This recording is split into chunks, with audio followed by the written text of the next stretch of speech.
Worship is good. I just love coming in off the back of worship. It just feels like something in your spirit is settled, something in the room is right and ready, right and ripe. Come with me to Proverbs 28. You ever have like sometimes God just gives you one verse. It's not even a chapter or a passage. It's one verse. And that one verse just gets a hold of you and you marinate in it and you percolate in it and it keeps repeating on you. And so this has been one of those verses for the last several weeks. It simply says this, Proverbs 28:1 says, "The wicked man flees even though no one is pursuing him. But the righteous are as bold as a lion." The wicked man flees though no one pursues him. Though nobody pursues him. He's on the run, he's fleeing. But the righteous are as bold as a lion, or maybe if there was a Kiwi International version, it would say bold as. And my first thoughts are Acts chapter 2, Pentecost. And here's Peter, this guy who not just really too much more than just, somewhere between 10 to 40 days earlier, probably 40 odd days, 45, 47, 48 days earlier, he's kind of given up on the Jesus plan and he's out fishing again. And Jesus calls to him from the shore, "Friends, have you any fish?" And it's almost like this deja vu moment of 3 years before where he called him out. There's a miraculous catch. And all of a sudden, Peter, it's like somebody, he's seen the resurrected Jesus. He's there, and it tells us how many were gathered in, was it 120 or 70 in the upper room on the day of Pentecost?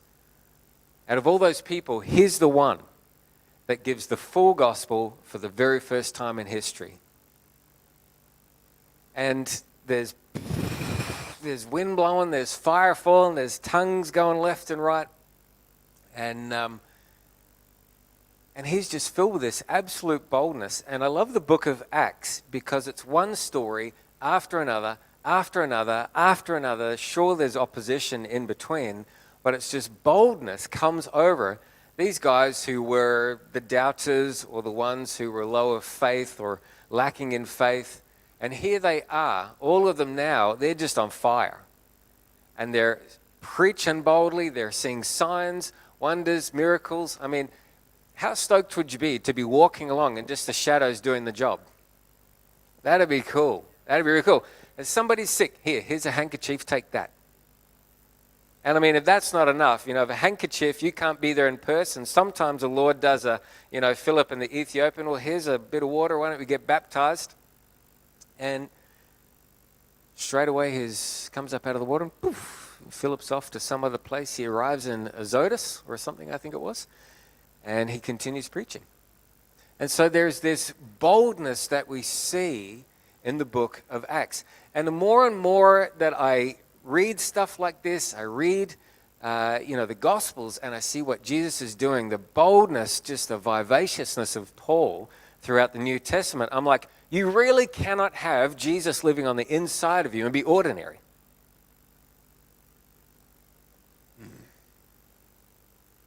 I thought that was pretty good.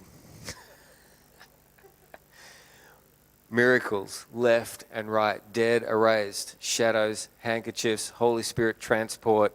You really, really cannot have Jesus on the inside of you in your workplace, in your comings and goings, whether you're in Malaysia, India, Nepal, Gate Pa. You cannot have the Spirit of God living on the inside of you and be ordinary. It's just impossible. So I've got this video that I'm going to get Serena to show. And warning, it's a bunch of lions feeding on a carcass. If you're a little bit squeamish, maybe this one's, it's not blood and guts, but basically out of this, we're just drawing a spiritual parallel. Washed up on the river's bank.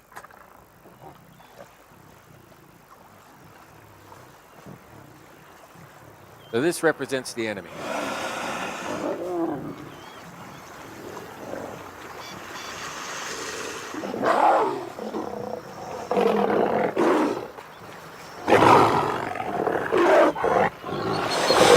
Crocodiles don't fear the rulers of the land, with one exception. Fang.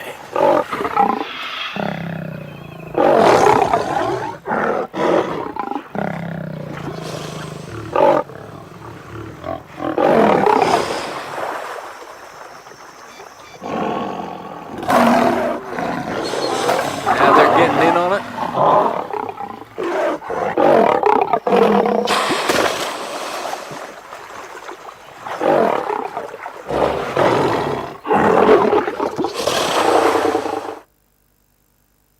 Whew. So next time you think of Proverbs 28, think of this: the righteous are as bold as a lion. I'm watching him when the first time I saw this, he was stepping into the water and I was like, one's going to come out and take him. But they knew their place. They knew their place. Do you know your place this morning in God? Do you know your place this morning? Let that righteous company of people. And I love like when the big lion steps in, all the others, they start growling and they're like, there's a uniting going on. And like, we're not letting this, it was a hippo, we're not letting this hippo go. And sometimes I think there's some things that we need to actually unite in. What would it look like if corporately we were united, bold as lions? We'd take this city down. Well, the principality's in it anyway. We know in Revelation there's these 7 churches and they each have 7 letters. And at the end of each brief letter, there are 7 promises to those who overcome. To the church of Ephesus, look at this. To him who overcomes, I'll give the right to eat from the tree of life, which is in the paradise of God. The second one, Smyrna, to him who overcomes will not be hurt at all by the second death. Number 3, the church of Pergamum. He says, to him who overcomes, I will give the hidden manna. I will also give him a white stone with a new name written on it, known only to him who receives it. These are pretty good promises here. Thyatira, number 4, he says, to him who overcomes and does my will to the end, I'll give authority over the nations. He will rule them with an iron scepter and dash them to pieces like pottery. Just as I've received authority from my Father, I will also give him the morning star. Man, that's a solid promise. Number 4. Number 5, the church at Sardis says, to him who overcomes will be like them, dressed in white, and I will never blot out his name from the book of life. Hallelujah. Number 6, Philadelphia, to him who overcomes, I'll make a pillar in the temple of my God, and never again will he leave it. I will write on him the name of my God and the name of the city of my God, the New Jerusalem, and I will also write on him my name. That's a lot of names. That's a lot of authority going on there. And sometimes I think when it says, to him who overcomes, and you have to ask the question, what is it that we are overcoming? Is it just the enemy? Is it the world? Is it the world system? The temptations of life? Is it the flesh? And sometimes I can't help but think sometimes the biggest things we actually need to overcome is what's going on the inside. Because it's those things like insecurities, lies, what if I lose my job? What if my neighbor thinks I'm an idiot? There's been times where Catherine and I, we've felt to pray over our neighbors and our landlord. Our landlord lives next door to us. Have you ever been to a house? He lives in the house next door and there's sheep below. And there's been times, like this year was one, where I just felt the Lord say, bless the sheep, because all the sheep were lambing. And so I just continually blessing these sheep. And he's had one of the best years he's ever had. And he just sold 30 of them. He all had them sort of in the yards. And I said, what are you doing? And he says, we sold them. I said, how many? And he says, 30, but we've still got heaps. And there's been times where I've said to him, in like fighting insecurity, should I, shouldn't I? And I go to the door and I knock on him. I said, I think you need to bring the sheep up to high ground tonight. I wasn't going to. I said, I tell you what, I'll go down there and I'll give you a hand. I'll throw me gumboots on. I'll go down there and give you a hand. And Elena and I recently were driving sheep through almost knee-deep water as he was away.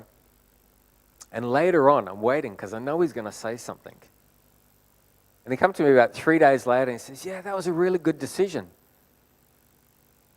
I'm just like, all right, Father. I said, well, you know, like God actually cares for you, Michael, and it wasn't my idea. Because I felt like it was his idea, and that's why I come and knock on the door. And in the morning, all the paddocks were up to the fence posts. So sometimes we just got to step out of like, what if they think I'm an idiot? What if they, fear of man, fear of rejection, fear of being judged, insecurities. Sometimes I think the biggest things we've got to overcome and be bold in is just stop listening to what's going on in here by the enemy, because he's there like that crocodile snapping and back off, this is mine. Listen to this. Letter number 7 to Laodicea. To him who overcomes, sometimes there's a fear of getting it wrong too. To him who overcomes, listen to this. I will give the right to sit with me on my throne just as I overcame and sat down with my Father on his throne. So here Jesus is saying, just as I overcome. Now, we see plenty of places where he did this. One of the classics is in the wilderness. And there's 3 temptations: lust of the eyes, lust of the flesh, pride of life. And at that point, Jesus overcomes the world. He overcomes the flesh, but he also overcomes the devil. And I've been looking at Matthew 4 the last week or two over breakfast. And I've been checking it out in a bunch of different translations. And the New King James says, away from me, Satan, exclamation mark. And, that's the NIV. The New King James says, begone, Satan, exclamation mark. And I've been reading in the NLT because as I'm still waking up, I like an easy reading translation. And it just says, get out of here, Satan. Either way, there's an exclamation mark on the end. And sometimes I think that being bold, like this lion here, is that, mine, my authority, back off. And sometimes I think maybe some of us just need to, not be like, all right, Satan, it's time to go, but just be gone, get out of here. And there is a boldness that rises up on the inside of the righteous. Like if you're having a situation where all hell's breaking loose in your street or your house or at your work or in your emotions or whatever, probably being nice isn't going to deal with it.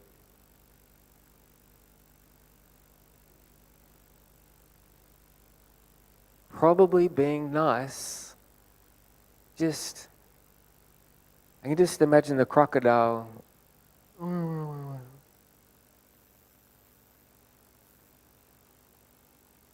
Sometimes we've got to send a strong message. And it's not going to come out of passivity. And sometimes you don't have the luxury of having others around you to pray.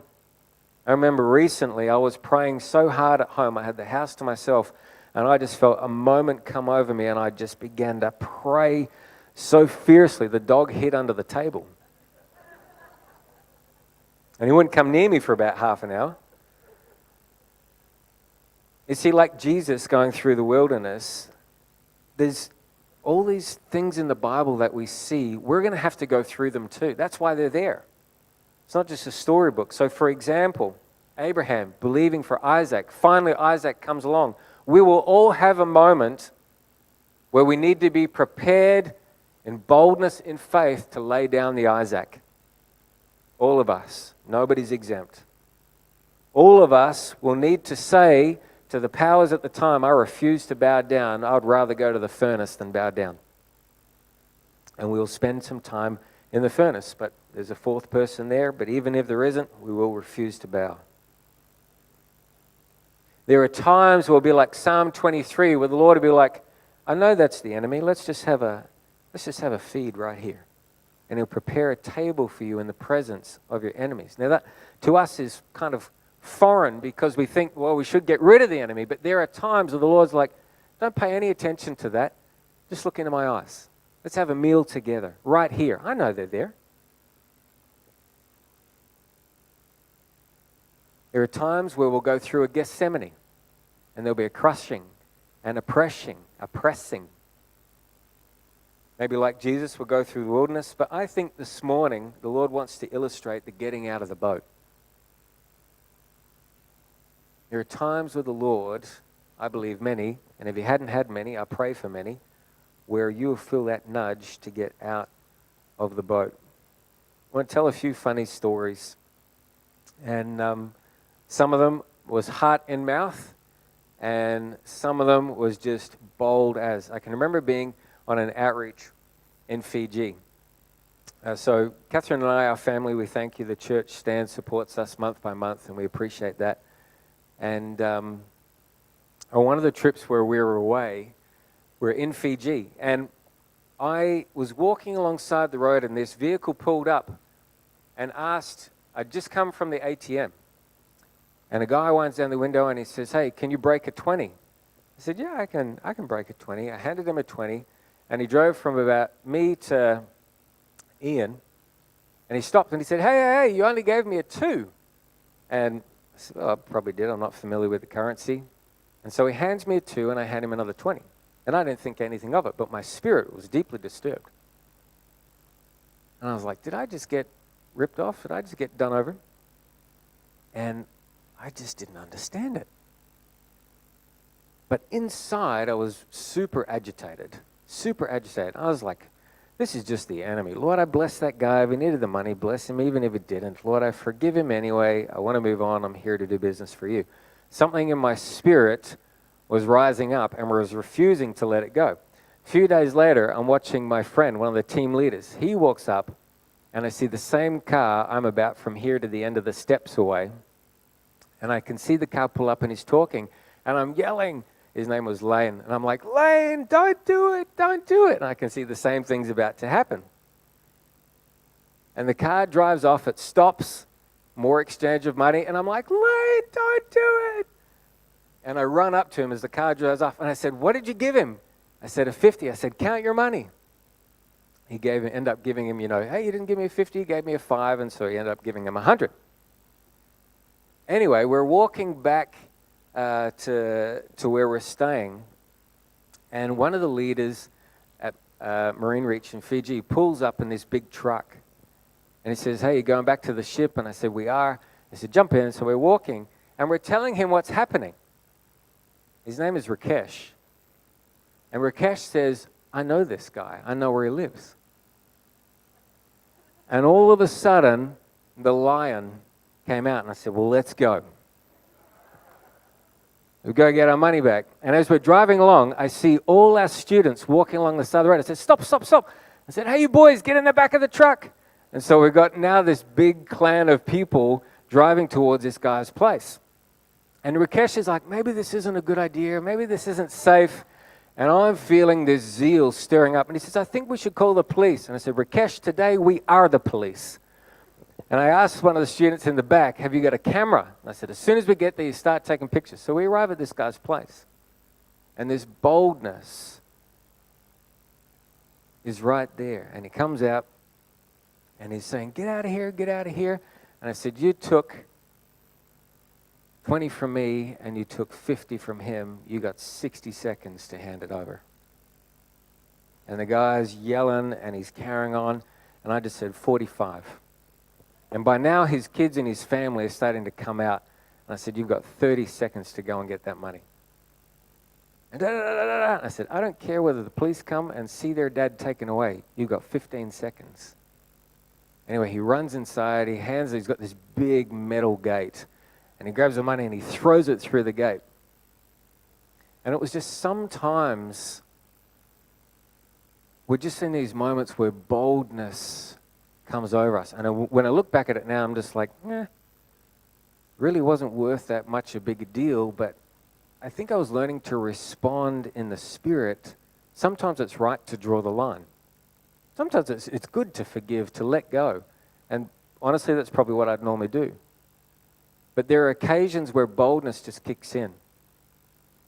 I remember a friend of mine gave me a word, and this is where we need to overcome the fear of man. Just be bold. Just spit it out. A friend of mine he brought a word and he says, I've actually been sitting on this. Last time we spoke 4 months ago, I felt like I had this word down. I've been humming and hawing. And it was just, Isaiah talks about, the Lord wakens me morning by morning, instructs my ear like one being taught, to know the word that sustains the weary. And when he brought this word, it was just like fresh waters washing over my spirit. And it was such a comfort. And part of me is thinking, how come you didn't bring that 4 months ago, last time we talked? And then he began to say, yeah, so I don't know if that really means anything to you. I mean, it's kind of a bit of an odd picture. And in doing so, he begins to diminish the word. And I just feel this boldness come up. I said, hey, stop it. That word means more than you know, and right now you're emptying it of power. Just bring the word. If you've been sitting on it for that long and it's not left you, it's probably God. Just boldly share it. So sometimes I think, man, how many opportunities have we missed because the setting wasn't right, or it wasn't easy, or there's other people around, or just be bold. Just go for it. I can remember this is week 1 of a DTS a few years ago, and I hadn't learned everybody's names yet. I was still learning names, and I didn't know who was who in the room. And I just felt like the Lord say, somebody here has had an abortion. Ask. I'm like, I can't ask that. That's embarrassing. That's a big deal. And when you've just got the Holy Spirit, ask, ask, ask, ask. And my heartbeat was racing. It's a wonder they couldn't hear it in Egypt. It was just... And I was freaking out. I thought, if I get this wrong, this is going to be a lead balloon on, I think it was day 3 of the school. So I hadn't really got a chance to know anybody. And I asked, and I just felt the Lord say, it was like the Lord was here, and he's saying, wait, wait, wait. And I've got the enemy here. You've blown it now. Boy, that was a stuff up. Nobody's going to come forward. This is a disaster. And I just felt the Lord say, wait, wait, ask one more time. I said, is that anybody here? We'd love to pray for you. One of the girls up the back slips her hand up. She said, that's me. It was a few months ago. And I said, come on, let's pray. And we prayed for her 15, 20 minutes. And the countenance of this girl was completely different. Completely different. She came up to me later and she said, I was writing down my life story and I was going to include that, but it was too painful. And I felt the Lord say it was right to share it. And so she made a bargain with God. She said, God, if you really, really want me to be honest and transparent and share that, you have somebody call it out in the room. And here I am, beforehand, I'm just like, I don't know if this is right. I don't know if this is... Sometimes we just got to get out of that boat, ditch the insecurities, and just go for it. I can remember being in Vanuatu one time, and Vanuatu is quite a spiritual nation. A lot of, across the Pacific, a lot of witchcraft. They're very spiritually aware. And if you've ever been to Port Vila, it's not a big place, but in the center of town, there's this big market. The market's probably just twice the size of this building here. And all the mamas will come from the outer islands with their fresh produce and their mangoes and their melons and all the fresh produce that they have. And so the team leader will often go through the market, probably as many of these 3 guys have done over there, getting, this is all guys who have led teams to Vanuatu. And you go through, you buy your groceries, and people are just hanging around everywhere.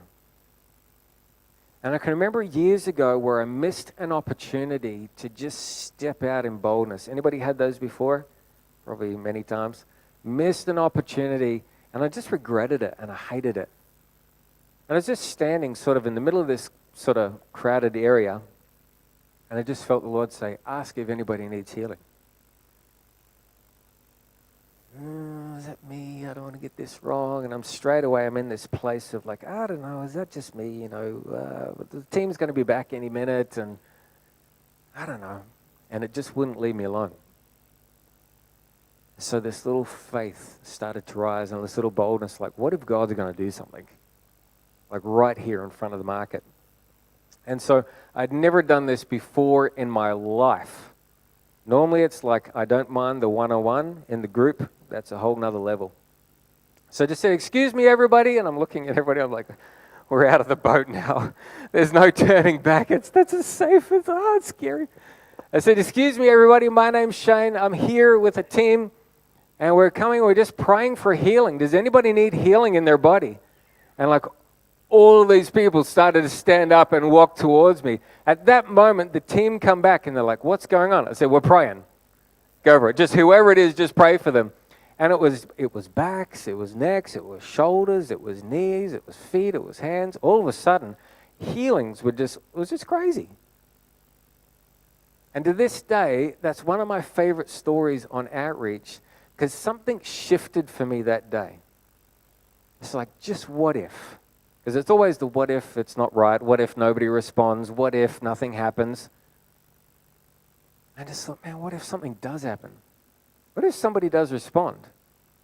I can remember Catherine and I were leading a team to Indonesia one time, and I love going in the hospital to pray because you find desperate people, and all the pride drains out of their system when they're knocking on death's door, and they're open for the most part. 9 out of 10, I find them very open. So I love the hospital ministry, the prison ministry. Those are some of my favorite times. And so we're in the hospital, and we're praying for this guy who's got 5 tumors. He's got 2 right here on his calf. He had 2 on his chest, and he had a big golf ball. And as we were praying for these ones, it was kind of like bubbles underneath my hand. I don't know how else to describe it. And the same thing with the ones on his chest. And we all gathered around. He had a big golf ball on the back of his head. And we're praying, and we're taking authority over this thing. And we're rebuking it. We're breaking any curses over this guy. And we're just releasing the presence of God, releasing the presence of the healer. And I'm sort of going like this and waving in the air and pumping. And anyway, I go back and I was like, where's that gone? I was like, I've lost it. And I'm feeling around like this. And then I realize, oh, we're praying for it to go. It's gone. I just love when God does that. But before that happens, there's a moment where we choose. Where we choose to actually, I'm going to go for it. I don't know what's going to happen. And sometimes the situations are just like, this really does not feel like a healing conducive or a receptive or an open kind of situation. I can't remember where I've told this story or not. We went to Canada. And have I told you the story about Chris on the Air New Zealand flight? No, I can't remember where I've told this or not. I'm sitting down on the back of the Air New Zealand's, the TVs, they always say, Kia ora Cheyne or Kia ora Lorraine or whatever. And I'm sitting in this seat, and next to me it says Kia ora Chris. And I can see this family coming down and say, oh, here's our seats. And I just cheekily said, oh, you must be Chris. And he looks at me and he's like, how did you know that? It's on the TV. Well, actually, I said, you must be Chris. And he said, how did you know that? And I said, we've been waiting for you. I was like, did I really just say that? I did. And as soon as I said that, I felt like the Spirit say, share with him. And so we got talking on the way to LA. That's a long way to talk. I didn't want to, chew his ear off. But we just got talking, and I love asking people, if you have really struggled to engage in evangelism or just engage somebody on a spirit level, just ask them what they do. And they'll tell you all about it. And most of the time, because they're polite, they will say, what do you do? That's my favorite. Start off with any conversation where you just want to bring in the Lord. I'm so glad you asked. Thank you. So I work for this really cool group called YWAM. We go, we travel, we teach people. What do you teach? Oh, we run like a Bible school. It's really cool. And then we get to go out and take everything that we've learned and put it into practice. So we got teams in Asia, we got teams in the Pacific, and well, what do they do? So I go and tell them what they do. And I said, are you into any of that sort of thing? Well, I used to be, and she is, and he points to his wife. And I said, mate, you're sandwiched between 2 Christians for the next 12 hours. Sorry. and just began to share with him. And it wasn't anything like grab the Bible and, well, mate, you knew it before. It was just that gentleness. I don't want to put him off. Last thing I want is for him to be further away from God at the end of the conversation in a zeal that might be bold, but it's a bit of a fleshy sort of boldness. So just share with him, and I just asked the Lord. We had a meal. He watched his movie, and I just said to the Lord, give me something, just one thing before we get off this plane that is just going to point him in your direction. So I felt like the Lord just gave me a simple little word for him, and I shared it with him just as we were coming. As you come into LA, you go over all those freeways, you come down, and then you wait forever for the gate. And I thought, that's it, we're going to part ways. And as we were sitting there on the plane, he strikes up the conversation again. He begins to talk. And sometimes it's just as simple as opening your mouth in faith, but just getting bold, not shrinking back. See, what does it say? Jesus says you'll do greater works. There's a passage I'm looking for, but I lost it already. I think it's in Hebrews. I thought I wrote it down. Maybe I didn't. But it talks about the righteous one will live by faith, and I will not be pleased if he shrinks back. So you can't have Jesus living on the inside of you and be ordinary. We were actually never meant to play it safe. Like when I look at those 11 and all that followed them, we weren't meant to play it safe, eh? We were meant to be bold. So I challenge you this morning, what is it that you need to get bold in? Is it maybe church? Maybe you feel like, maybe I just got a picture, I'm not sure. Just get bold. Try it. Maybe it's at your workplace. Maybe it's at the petrol station where you normally go. All of us usually have a familiar petrol station where we go. Mine's at the Waimapu garage. It's right across the road from where we live. And I'm often just trying to bring something of joy. When I can sense you walk into the atmosphere and sense it's tense. Hey girls, good to see you. How you doing? Oh, well, I hope your day gets better. Sometimes it's our supermarket. Sometimes it might be your restaurant. Anybody got a favorite restaurant? Nobody eats out?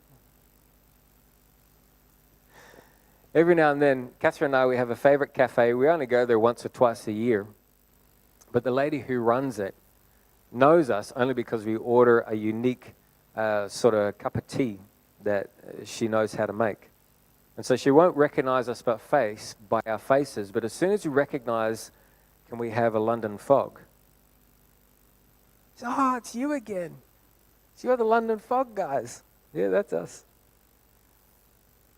And I was down with our DTSs doing some evangelism in town, and I saw her come out of the cafe, and she just looked a bit down. I said, "Hey, Kat, how you doing?" She said, "Oh, not real good. My dad's just died." And anyway, she just opens up right there on the side of the road. I'm thinking, man, I've learned more about Kat in the last 30 seconds than I have in the last few years. And I just feel like the Lord say, pray with her. I'm thinking, I don't want to ruin this now. Lord, is this really? And sometimes it's good just to test it, just to check. Is this the right step or is this the wrong step? But I'm just feeling like this boldness is coming over me. And I said, Kat, we're here and we're just praying for people, just to bless them in Jesus' name. That's the God that we serve. Would you mind if I pray for you? She says, please. I said, all right, door open, let's go. And so we just prayed for her. And she starts crying and the Lord's ministering to her. It's a beautiful moment. And then I find out, yeah, I used to be into this stuff when I was younger. I was like, thank you, Lord. Sometimes it's just that stepping out. Because either we want to save face. We don't want to be awkward. We don't want to make a nice situation more awkward. And there is sometimes a little bit of a sensitivity to the Spirit and how and when, and not just zeal. Zeal's got to be matched by wisdom. If it's all zeal, you're probably going to do some damage. If it's all wisdom, you probably do nothing.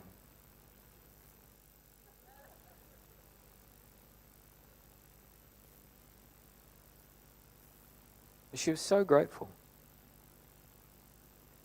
We want to be bold as lions. Bold as a lion. So what are the areas for you personally that you want to overcome in your own walk, in your own life? You want to step into a righteous boldness. I love this, Ephesians 4. Paul saying, therefore I, a prisoner for serving the Lord, beg you. Other translations will say, plead with you, or I strongly urge you to lead a life worthy of your calling. For you've been called by God. You've already been sent by the Lion of the tribe of Judah. You're one of the cubs. You're one of the pride. What are the areas in your life where you just got to get out of the boat and you just got to go for it? We just let that boldness take over. Because sometimes when you get out of the boat, the lesson we learned from Peter is just stay out of the head and stay in the spirit. So when he started looking at the natural circumstances, he found every reason why he should have got back in the boat and he started to sink.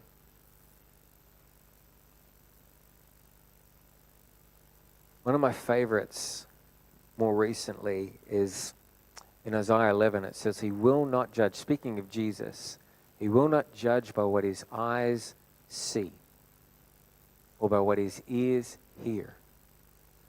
But he will judge by the Spirit of the living God in the fear of the Lord. Man, I want to bring that into my life more. Because there's a boldness that comes as the trend is going this way and there's a bucking of the trend. We're going this way. The things that I hear, the things that I see, I'm not to be led by that, but to be led by the Spirit of the living God.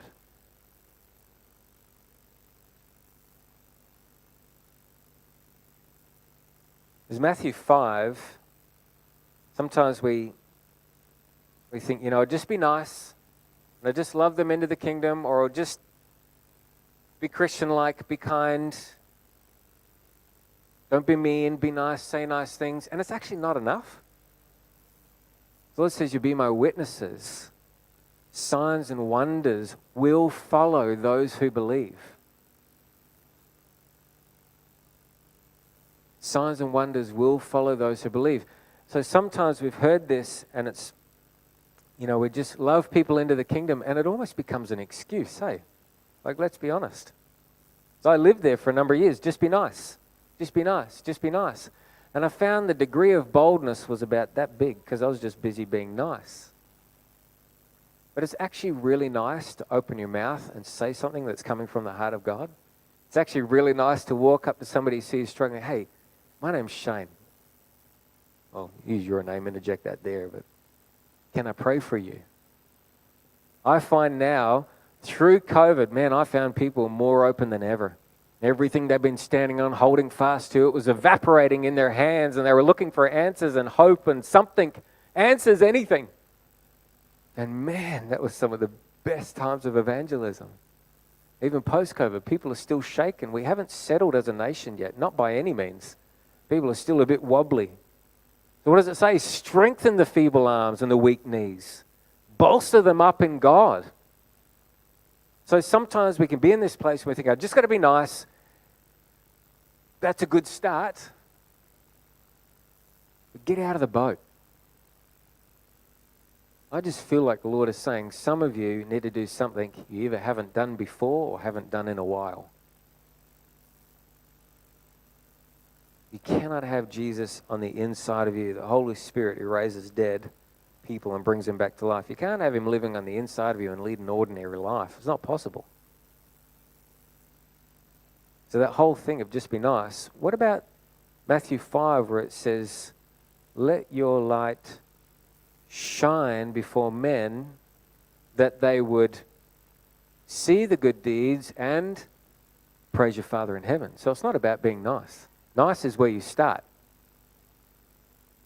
Then you hit the big green button. So we can come, this is one of the last things I'll share, and then I want to pray. I just felt like the Lord really get up in my face last night. And it says, if I tell you to come with boldness and confidence before my throne, how much more do you come with those lesser things? That's the throne of the Almighty. That's the throne of the Omnipotent One. That's the throne of El Shaddai. That's the throne of El Elyon. That's the throne of Yahweh. And he says, come with boldness and confidence. If we are not suggested, but if we're commanded to come with boldness and confidence before that place, how much more to the world around us? This is the place where we're taking dominion. This is the place where the kingdom is being released on earth as it is in heaven. We're releasing it here. So I feel like, man, if there's a little bit of shyness or timidity or any of that stuff where you're feeling like, oh, I don't know. He hasn't given us a spirit of fear. He's given us a spirit of power for a start, of love and of a sound mind. So we can't be two-minded or two-spirited, as Dave C. said it a number of years ago. That's never left me. That was a good word. Two-spirited. We can't be two-spirited, double-minded. Otherwise you're unstable in all your ways. So we're going to go in that spirit of love, of power, and a sound mind. Not in foolishness, not going by what our eyes see or our ears hear, but in the spirit of the living God and in the fear of the Lord. Not the fear of man. Not the fear of being rejected, the fear of getting it wrong, the fear it's not going to work, got the wrong person. We need to be bold. Bold as a lion. And I love in that video when the big male lion comes in and all the others are starting to roar with him, that crocodile just sneaks back to where he came from. I think, man, what would it look like if we were like that, united in one roar, united in boldness? Man, what would stand between us and the kingdom? Seeing that kingdom released here. I just want to finish with an opportunity to pray. I actually wasn't going to do this, but I felt like the Lord just say, do it this morning. I just feel like if you know that there's just a boldness that the Lord wants to bring you into, I want to pray. And I'm not sure how to do this. Maybe we just line up and those who are in leadership in the church, on the prayer team, whatever, pastoral team, we just pray. I just feel like just some people got some boldness. Is it Byron? Yeah. I was just looking at you. You were just drawn to me during worship. I just feel like you've got a boldness in you that is yet to be released. There is a boldness that is there, but there's something on the inside of you that's actually written into your spiritual DNA, your inheritance. It's there already. It's just an activating, getting it out. You're gentle, but you've got authority. And I believe you know it. And sometimes there'll be moments where, Pat, my friend, you just get out of that boat and you just go for it. And even if it goes wrong, he can still rescue the situation. Just get out of the boat. There's a gentleness, but authority is very much a part of that. Blake, I was looking at you this morning during worship as well. My eyes were going everywhere this morning. And you picked up something years ago. And I don't know where that's at now. The Lord's not speaking about that. But if you felt any diminishing of that, don't listen to that voice. That authority is still there, mate. I just feel like the Lord just wants to release you back into some of those things that your heart once burned for. Those things that you believed were right, that were of God, that were through the impartation and laying on of hands, they're still there, mate. Still there. And it's just a season. God is just awakening that again. Helen, I just feel like same for you. There's a boldness there, a boldness and authority. Don't shrink back. Advance. Advance. I don't know what is going on in your life right now, but I feel like he's just saying advance. It's time to move forward. You're not meant to play it safe. Advance. There's things that he's going to, doors that he's going to open up. There's going to be opportunities and you're just like, well, this is it. It's either that way or this way. Just advance. Just advance. Savages. There's a boldness there. Seen it before. Waltrout. There's a quiet boldness in the two of you. Sometimes it's a loud boldness. Both are good. Both are good. Sometimes it comes gentle. Other times it's a pouring rain. Can we stand on our feet? Just want to throw it open. If you feel like you want to just receive an impartation of boldness, but you understand when that's given, you've got to do something with it. You just can't come up and pray and then shrink back in the days that follow. You've got to do something with it. It's like James 1. We're not just hearers of the word, we're doers of the word. And the one who looks intently into the word, continuing to do so and responding to it, he gets blessed. So if you want prayer for just a new level of boldness and you're prepared to do something with it, come on up. We're going to pray.